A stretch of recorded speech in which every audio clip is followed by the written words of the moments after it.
There's a place inside you that already knows the truth, but it's buried under noise, doubt, and everything they told you to ignore. We live in a world obsessed with logic, rationality, data, proof. And yet, some of the most life-changing decisions you've made, the job you didn't take, the person you felt instantly drawn to, the moment you knew to turn left instead of right, didn't come from logic. They came from something deeper, something quieter. They came from your intuition. But here's the problem. Most of us have been trained to doubt that inner voice, to override it with reason, to second-guess, analyze, compare. And in doing so, we cut ourselves off from one of the most powerful tools of human intelligence. In this video, we're diving into the science of intuition, not as a fluffy spiritual idea, but as a measurable, embodied, neurobiological reality. We'll explore 7 practical actions that can help you stop doubting your gut and start building a relationship with your inner knowing. By the end of this, you'll understand that your intuition isn't just real, it's reliable. And the more you trust it, the more magnetic, aligned, and guided your life becomes. Let's begin. 1. Understand intuition as a form of intelligence. First, let's redefine intuition. You might think of it as a sudden insight, a gut feeling, a knowing that arrives without a clear explanation. But science tells us it's more than just magic. Research in cognitive psychology, neuroscience, and even decision theory shows that intuition is the result of rapid, unconscious pattern recognition. It's your brain processing massive amounts of information beneath your conscious awareness, sensory cues, memories, emotional signals, and delivering an answer before your rational mind catches up. In fact, a study at the University of Iowa showed that people began making correct decisions with their gut up to 10 seconds before their logical mind knew why. Your body knew first. So when you feel a tug, a tension, a knowing, that's not imagination. That's intelligence. Embodied, emotional, and fast.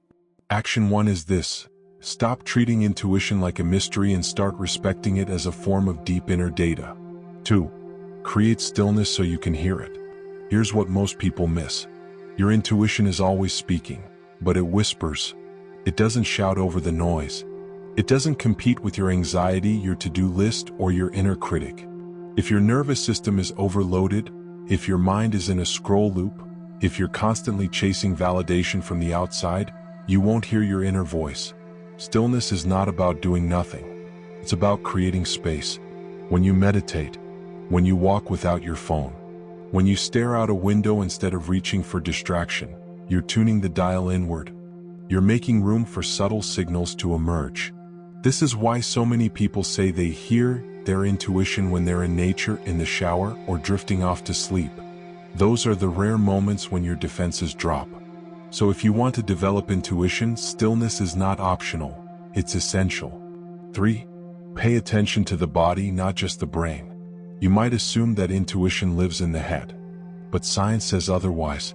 The vagus nerve, which connects your brain to your heart and gut, is constantly sending signals from your body upward.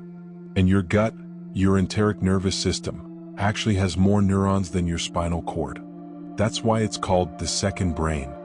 When you get a gut feeling, it's literal. Your body is sensing something, a mismatch in energy, a resonance with a person, a warning, and it's sending that message before your conscious brain can explain it. Action 3 is this. Learn to read your body like a compass.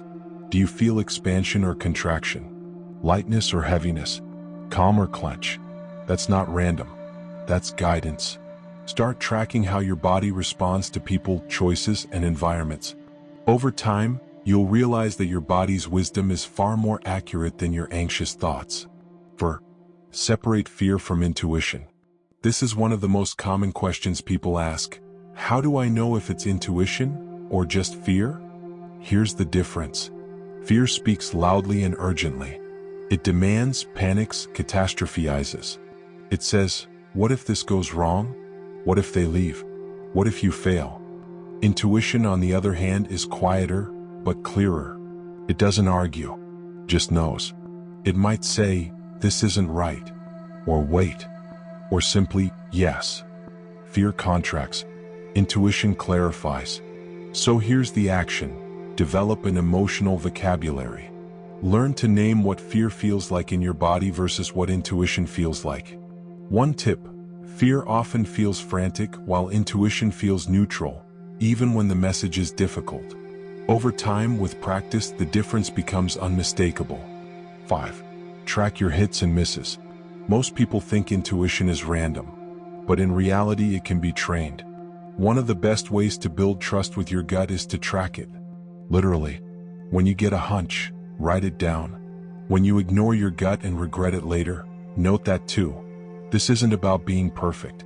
It's about building a record of evidence. You'll start to see patterns. You'll realize, every time I ignored that tension in my stomach, I ended up regretting it. Or, whenever I followed that calm inner yes, things worked out. This isn't a spiritual practice. It's behavioral neuroscience. You're conditioning your awareness. You're creating neural pathways that say, this voice is reliable. And that creates a feedback loop of trust. 6. Make micro decisions with your intuition. Here's the truth. You can't suddenly trust your intuition on a life-changing decision if you've never practiced on the small stuff. Start small. Let your gut guide you on tiny choices: which path to walk, which email to respond to first, which book to pick up next. Don't overthink, feel. Notice what your body leans toward, what feels open, relaxed, energized. You're not looking for a lightning bolt. You're looking for alignment. The more you make micro decisions from your inner compass, the more you build muscle memory. And that muscle becomes stronger, until one day you'll be faced with a massive fork in the road, and the voice inside will be loud, clear, and unwavering. 7. Let go of the need for explanation. Here's the paradox of intuition.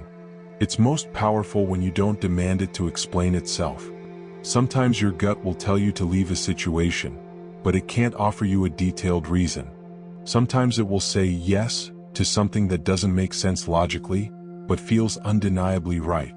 The rational mind will try to interrupt. But why? But what if? But how do you know? And here's where most people sabotage their inner knowing. They demand certainty from something that functions on trust. Here's the final action: let go of needing proof before acting. Intuition is not about evidence, it's about alignment. It's about learning to move before your mind can justify the move. It's not blind faith, it's embodied faith. When you act from that place, with presence, not panic, you'll notice something remarkable. Life begins to respond differently. You meet the right person. You avoid the wrong job. You arrive at the perfect place at the perfect time. And it won't feel like coincidence. It will feel like home. Let's bring it all together. Let's recap the 7 actions to trust your gut and awaken your intuition. See intuition as intelligence, not magic. Create stillness so you can hear the signal. Let your body lead, it knows first. Learn the difference between fear and truth. Track your intuitive hits and misses. Practice micro decisions for confidence.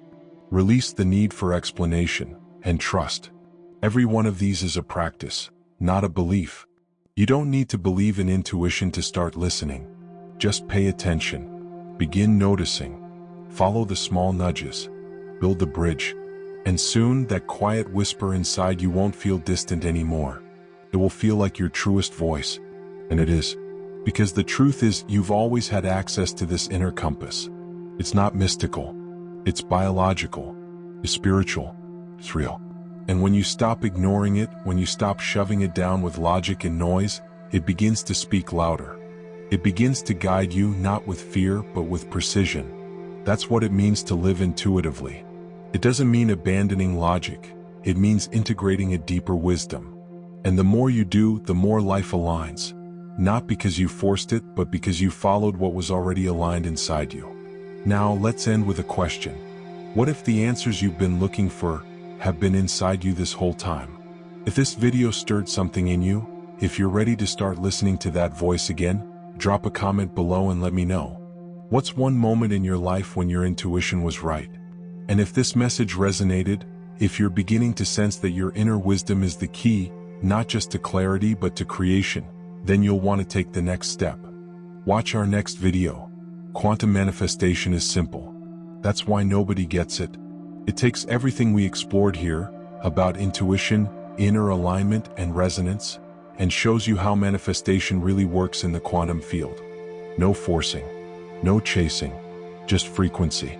Click the card on screen or the link in the description to discover why your desires don't respond to effort. They respond to coherence. You don't need to try harder. You just need to tune in. Watch that now and I'll meet you there.